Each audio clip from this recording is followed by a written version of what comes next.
Hello and welcome to another episode of Ramblings with me, Lorna Romanenghi, your host and guide to the wonderful world of jewellery. Today I thought I would talk about something a little bit different and go to the design process, but talk about the importance of active distraction during the design process.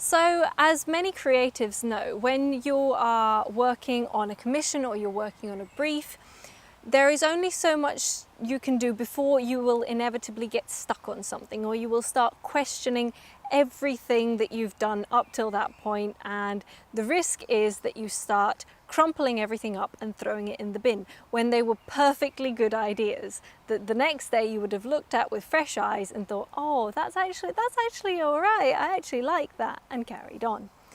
But as we are all a little bit workaholics, we tend to just keep going, and I'm the worst at this, and I overwork things and then I ruin them, or I question them so much that I just get so in my own head I can't see it straightly anymore. So my advice for this, and what I do to try and detach myself from this, is what I call active distraction. So I know, for instance, that if I just say, right, I'm going to take a break and either read a book, listen to an audiobook, listen to a podcast, watch something, a movie on TV or something, I know that that will not do a blind bit of difference for me because my brain is still thinking, it's still clicking. So no matter what I'm listening to, what I'm reading, what I'm doing, my brain isn't actually absorbing any of that information in. That's why when I work, I usually put something on in the background that I've already listened to loads of times, or like an episode of something that I've seen so many times, it's like listening to the radio, that sort of thing. Because my mind is not engaged, it is so focused on the task at hand that it will not detach. It is very obsessed, it just kind of grabs it with everything it's got and it will not let go, which does not help sleeping at night. But one thing that I try to do is when I feel that I'm getting to that stage in my work where I'm going to ruin it, I'm going to overwork it, or I'm overthinking it, or everything's looking horrible at that point, so I need to step back and step away, then I do some form of activity, which means that my brain can no longer be engaged on that topic because it is too busy trying to do something else. And by this I don't mean doing anything particularly strenuous, because you may be tired by this point, and mentally strenuous, like starting to write your book or whatever. It's your brain still won't focus in. So I found that the best thing for me is doing something physical that makes you think, because you're so focused on what your body needs to do and what you need to do that everything else stops a second. So I found that exercising is good, going to the gym is good, but the main one for me is dancing.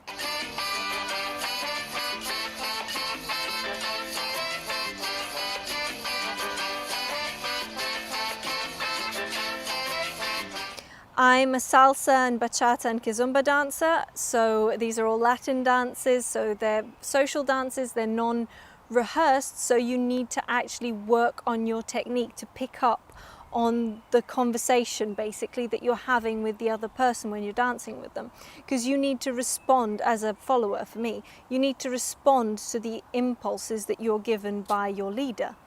So for me, that actively switches off my mind to anything else, because I am so focused and channeling all my focus into this other activity that everything else quietens down.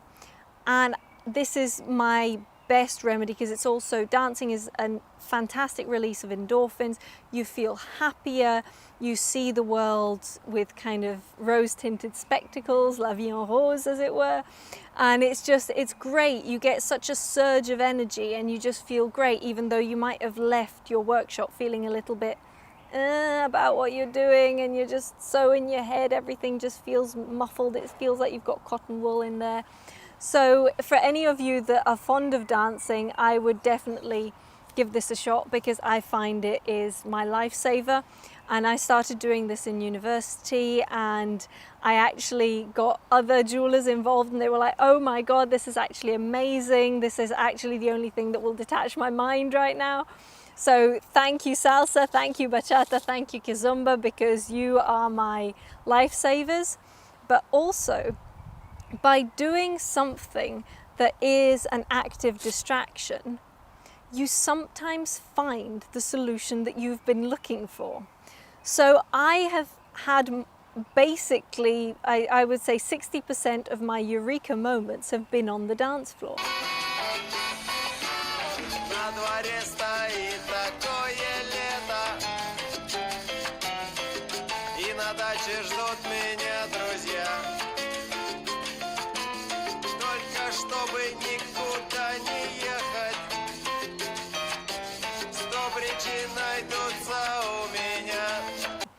Because it's a little bit like a principle that Einstein used to say.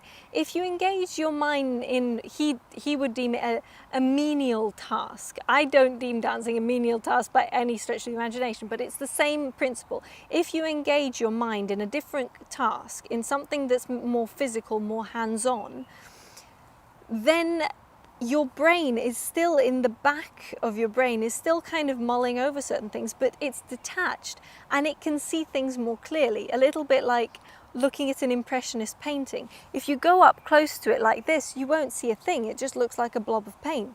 It's not until you take like a meter's distance from it that you can see the full picture, and you can truly appreciate why it's so beautiful, and you can see what the picture is instead of just a whole load of blobs of paint. So that's what I do when I'm dancing. I am so focused in what I am doing, how my body's moving, am I reacting in the right way, is my core engaged, all these things. And then suddenly, Eureka moment, I figure out the problem with the design that I was having, or the solution to that kind of mechanism that I couldn't quite figure out. And I just suddenly have it there on the dance floor. And not only does it feel great because I finally solved the problem, but it actually enhances the dancing experience, because you feel like a huge weight's been lifted and you've been helped by it. So this is what I do, and I urge you, it might not be dancing, but if you feel, no matter what you're doing, be it creative, be it not, if you just feel in a rut and you can't seem to see things clearly, take a step back and do a bit of active distraction. Find your own active distraction. Please let me know what your active distraction is, and let me know if this works for you, and please comment down below if this does. But for me, it's my dancing, and I will continue doing it as long as it continues making me happy. So I'm hopefully going to be dancing well into my 90s.